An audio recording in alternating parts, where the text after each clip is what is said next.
Hello friends, today we talk about High Renaissance, circa 1490 to circa 1530. This is the module 5 of the paper second.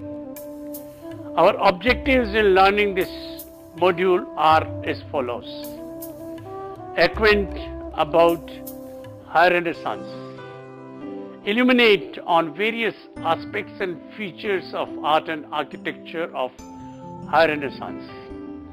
Understand the major artworks that determined the period. In this chapter, we shall be covering these aspects in general. Introduction. Political scenario. Rome. The artists, architecture, painting, sculpture, the Vitruvian man. Introduction. In simple terms, Renaissance means the height of Renaissance.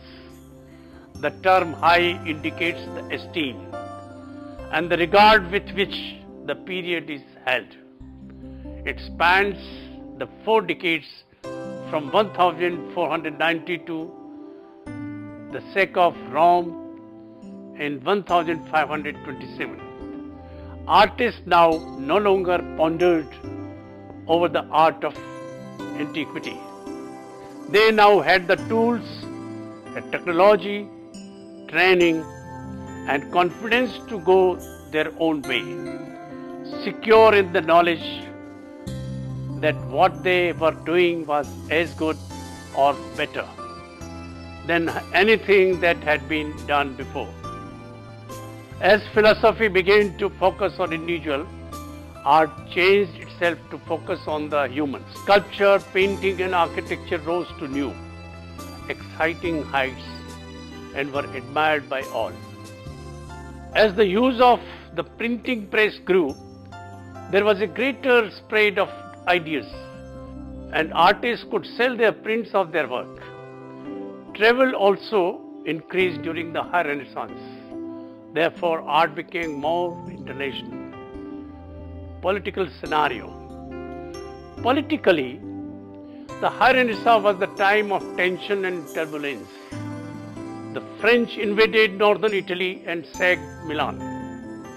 The Medicis were expelled from Florence in 1494 and Rome took over Florence as the center of artistic activity under the control of ambitious popes. Pope Julius II inaugurated a new era for the papacy, for Rome and for art.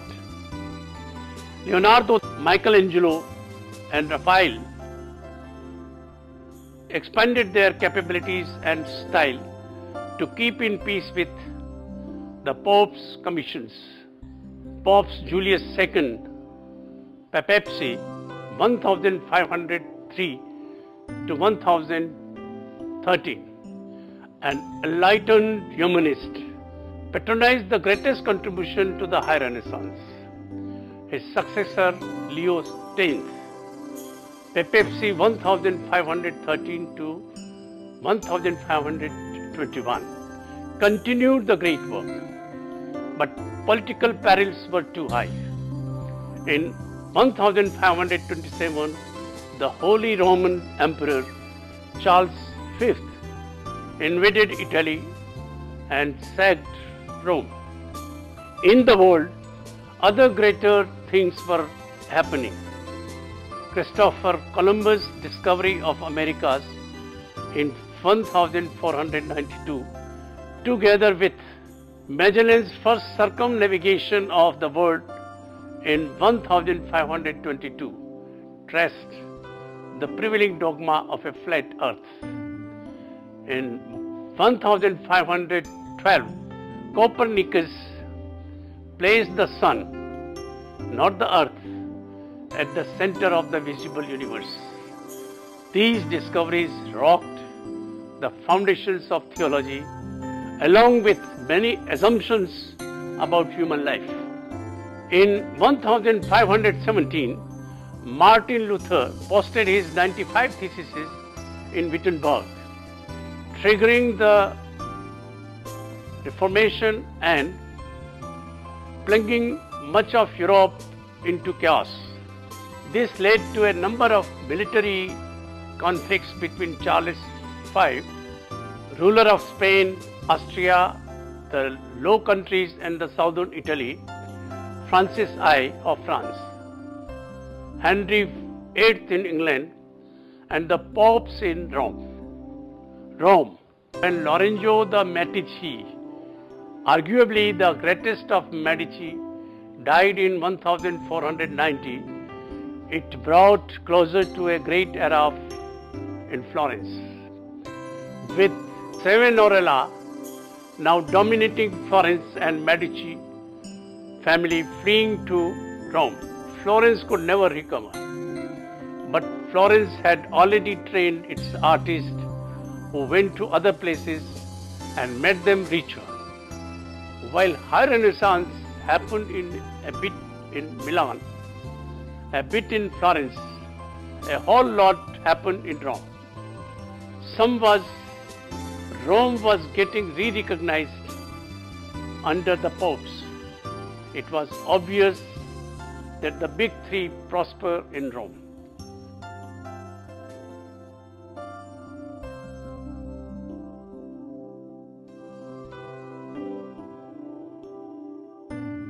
Let us look at the points of difference between the early and High Renaissance in one slide.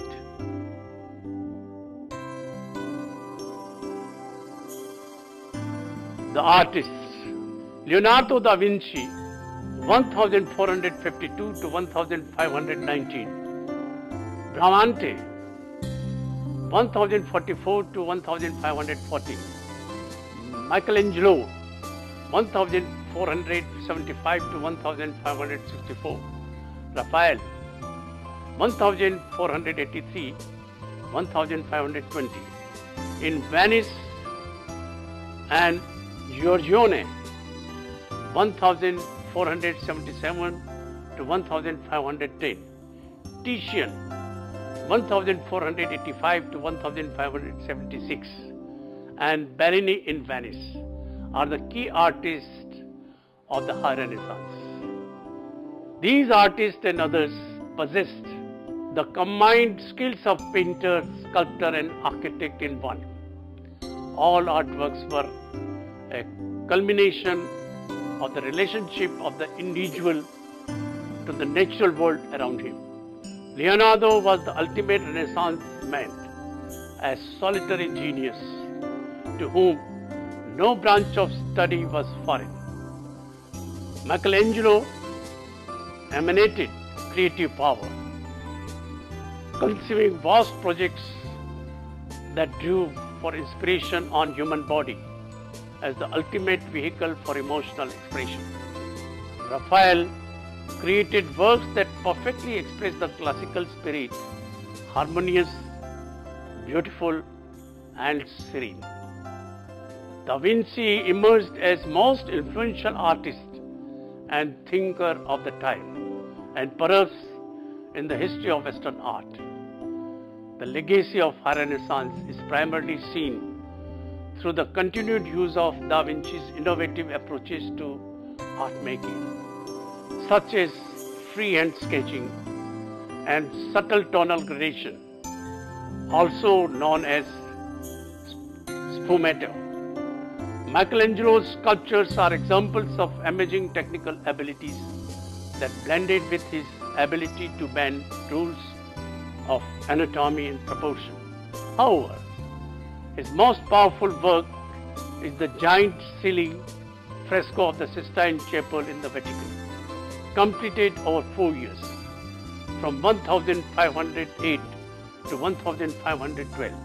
It is representative of a philosophically unified composition that fuses traditional Christian theology with Neoplatonic thought. In his greatest work of School of Athens, 1508 and 11, Raphael combined Aristotelian and Platonic schools of thought. Instead of densely packed, turbulent surface of Michelangelo's masterpiece, Raphael placed his groups of calmly conversing philosophers and artists in a vast court with walls receding into the distance. Architecture. High Renaissance style in architecture conventionally begins with Donato Bramante, whose Tempietto at S. Pietro in Monterio at Rome was begun in 1510.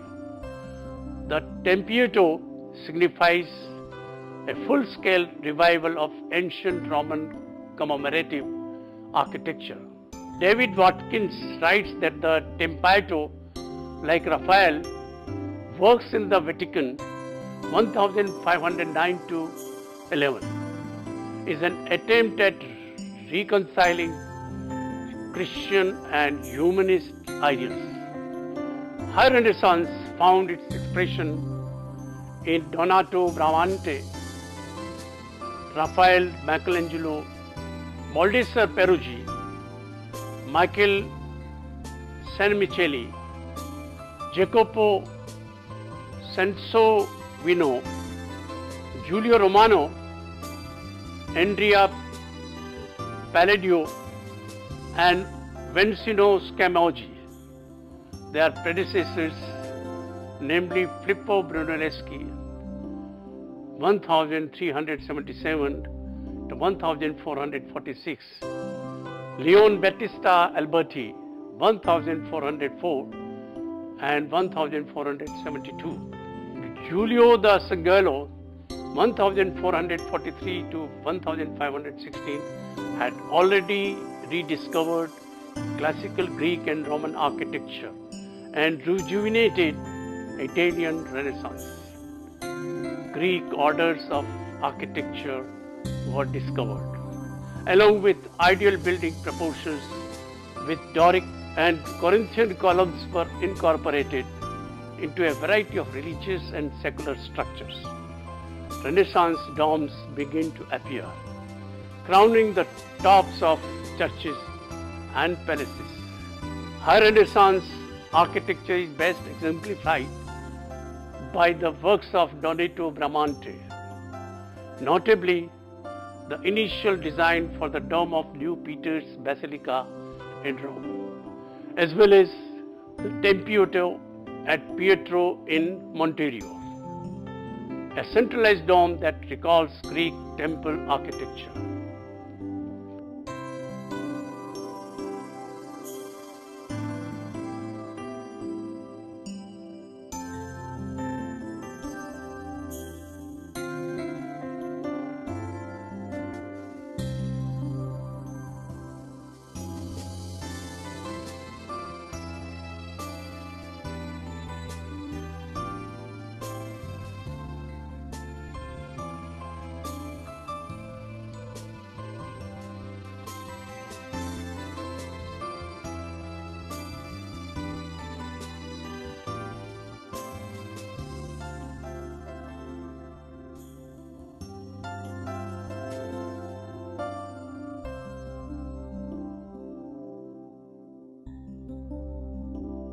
Painting.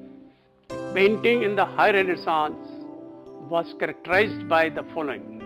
Halos had disappeared, more naturalism, a definite light sources, shadows three-dimensional, sense of stability and order, static compositions. Commissions from private sources increased, no longer as dependent on church and royalty. Techniques such as the linear perspective and vanishing points, foreshortening, illusionistic devices, Tangente, Union, chiaroscuro, and sfumato shading were mastered during the High Renaissance. Because of the increased use of oil painting, use of matte colors was over. Distance in the painting could now be shown through gradations of tones, also called aerial or atmospheric perspective. While chiaroscuro is the painting style that emphasizes the contrast of values and uses strong contrast between light and dark, usually bold contrast affecting a whole composition.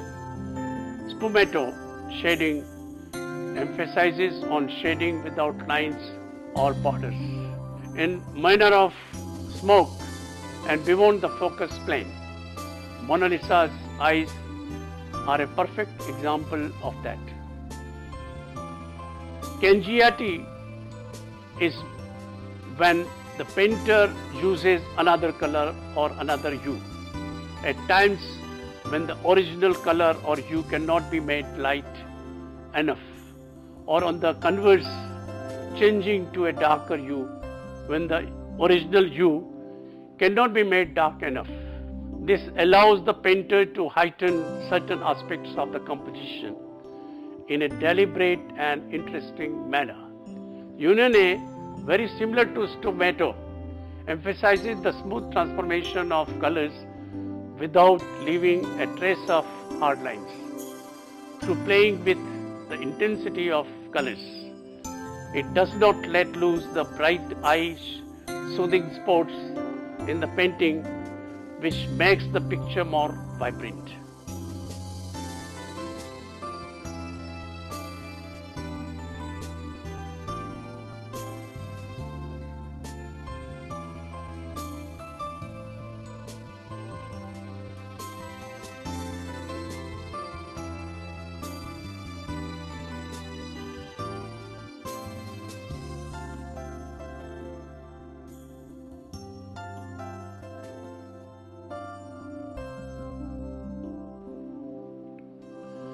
Even though there was a growing interest in realism, high Renaissance artists aspired to beauty and harmony more than realism. The Greek philosophy provided the secret of the perfect human type, with its proportions, muscular structure, oval face, triangular forehead, straight nose and balance, with weight on one hip, all of which can be seen in the painting of Raphael, and the immensely expressive sculpture of Michelangelo.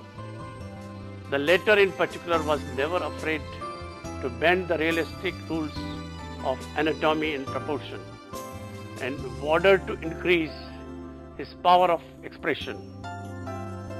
Forms, colors and proportions, light and shade effects, spatial harmony, composition, perspective, anatomy, all are handled with total control and level of accomplishment for which there are no real precedents.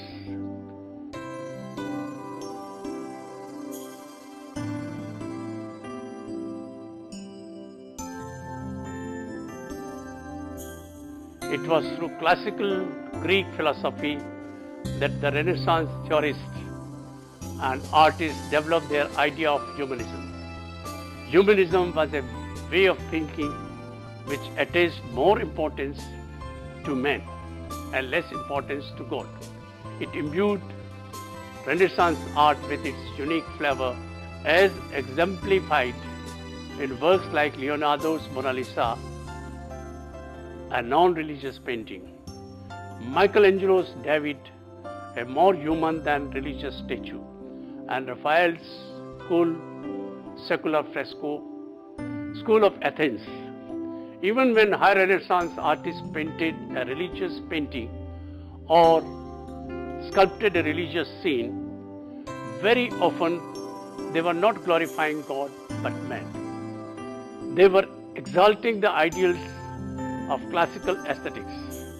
Also, this period witnessed the rise of the portrait. Everyone who could afford got a portrait made. This was the rise of non-religious work.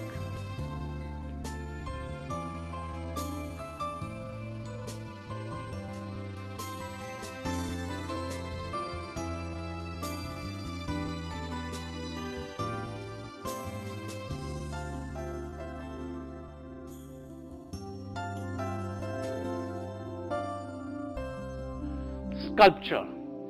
High Renaissance sculpture is defined by an ideal balance between stillness and movement. Michelangelo's Pieta and iconic David are great examples of that. Michelangelo believed that God put the sculpture within the rock and that the artist must uncover it. Good art comes from divine inspiration, and beauty is a path to salvation.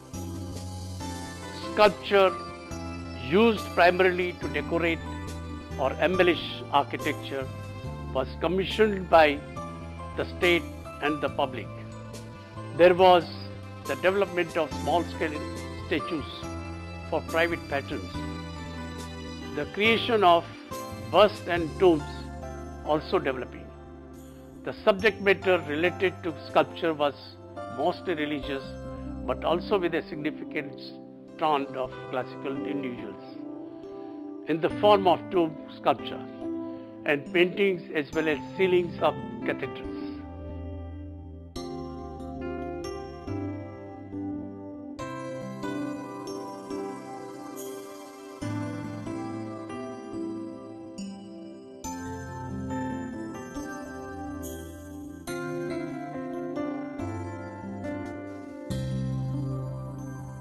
The Vitruvian Man.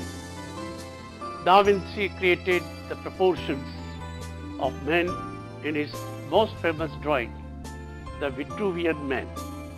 His notes and drawings are based on the works of the famed architect Vitruvius Polio. These proportions are seen in Leonardo's notes and the drawings accompanying text written in mirror writing.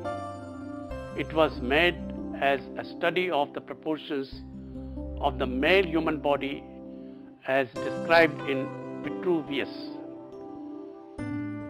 A palm is the width of 4 fingers. A foot is the width of 4 palms. A cubit is width of 6 palms. A pace is 4 cubits.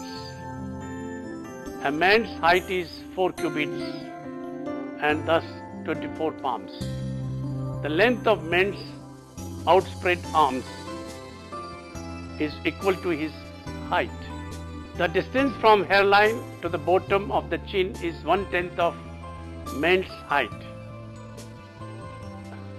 The distance from the bottom of the neck to the hairline is 1/6 of the man's height. The maximum width of the shoulders is quarter of a man's height. The distance from the middle of the chest to top of the head is quarter of a man's height. The distance from the elbow to the tip of head is quarter of man's height. The distance from the elbow to the armpit is 1/8 of the man's height. The length of the hand is 1/10 of man's height. The distance from the bottom of chin to the nose is 1/3 of the length of the head. The distance from hairline to the eyebrows is 1/3 of the face. The length of the ear is 1/3 of the length of the face. The length of a man's foot is 1/6 of his height.